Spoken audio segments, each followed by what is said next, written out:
La Vía Express está diseñada con los más altos estándares a nivel mundial, que permitirán un flujo continuo a 90 kilómetros por hora. Contará con sistemas inteligentes de peaje, por lo que la velocidad de acceso será de hasta 70 kilómetros por hora y estará vigilada por sistemas de seguridad de última generación, que permitirán a los usuarios transitar con toda confianza a cualquier hora.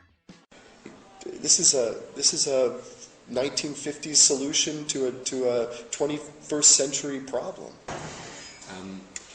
The building of more highways, whether they're called expressways, with a seeming perception that you're going to ease congestion and alleviate CO2 emissions and so on. In fact, you're doing quite the opposite.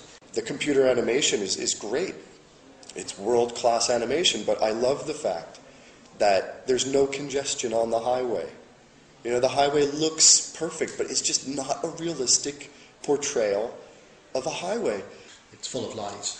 It does not. It is impossible. There's nowhere in the world that a high quality, high capacity, high speed road has saved time. New roads generate new traffic. New roads fill up with new traffic. And that road, interesting on the clip there, it showed about 3 or 4 cars having a nice time and running through it. I mean, there will be thousands and thousands and thousands of cars. You know, the main thing that road will do is persuade thousands, tens of thousands, hundreds of thousands more people to use a car. There's so much experience worldwide now to show that, well, perhaps for 3 months or 6 months or a year or two, you'd see some improvement, but the things will just fill up with more cars. So, believe in dreams, believe in this. Gracias a los ahorros en tiempo que generará tanto a sus usuarios como a la población en general, contribuirá sin duda a elevar la calidad de vida de la sociedad tapatía, ayudando además a disminuir las emisiones contaminantes a la atmósfera. The video it's propaganda. It's ridiculous. It's laughable. You know, the idea that a multi-laned raised highway would reduce pollution. How, if you're bringing more cars into the system, how can that reduce pollution? And if you have a look at a graph of cities that have large numbers of these intra-urban freeways, they have the highest levels of pollution, and in the cities that have the lowest levels of freeways, they also have the lowest amount of transport pollution. It will create massive pollution, it will create congestion at all the exit and entrance points, and it will make the whole city more dysfunctional. Giving more space to more cars. It increases your pollution, it increases the inequality of the city.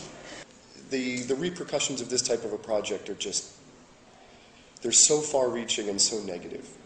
El proceso constructivo de la Vía Express estará a la altura de la infraestructura que hoy en día se desarrolla en Europa y Norteamérica. Este proceso minimizará las molestias a los vecinos, así como los contratiempos que los automovilistas pudieran percibir durante el periodo de construcción, que será de aproximadamente 20 meses. And America has the worst reputation for mobility. As all major projects in the world are so cheap, fast, doesn't bother anybody.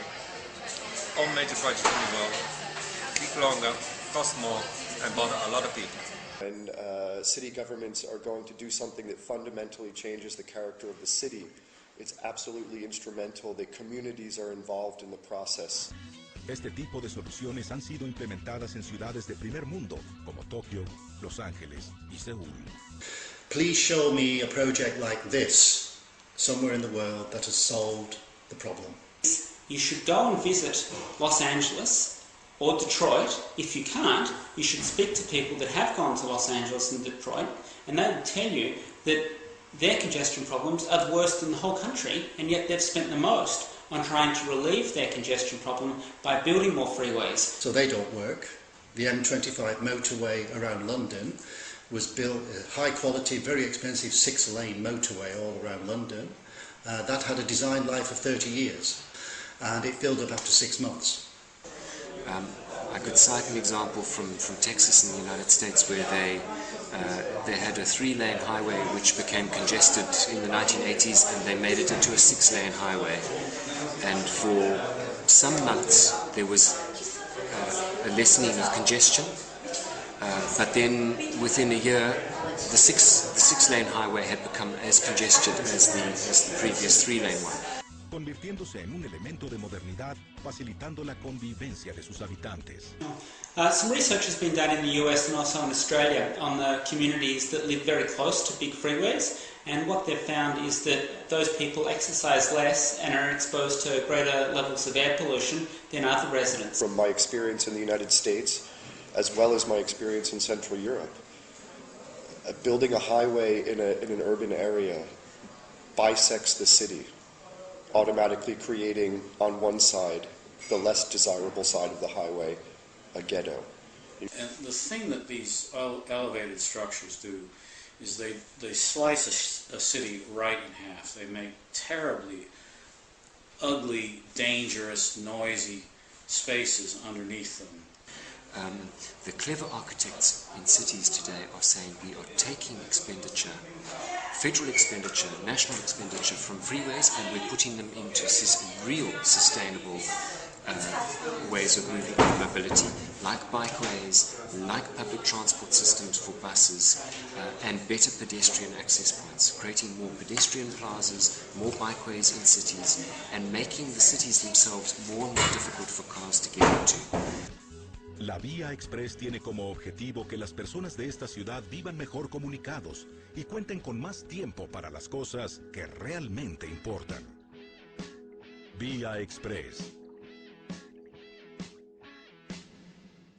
But this is just absolutely dreadful. It's nonsense, it's full of lies, it's doomed, it's a failed project, and it's basically throwing money down the toilet.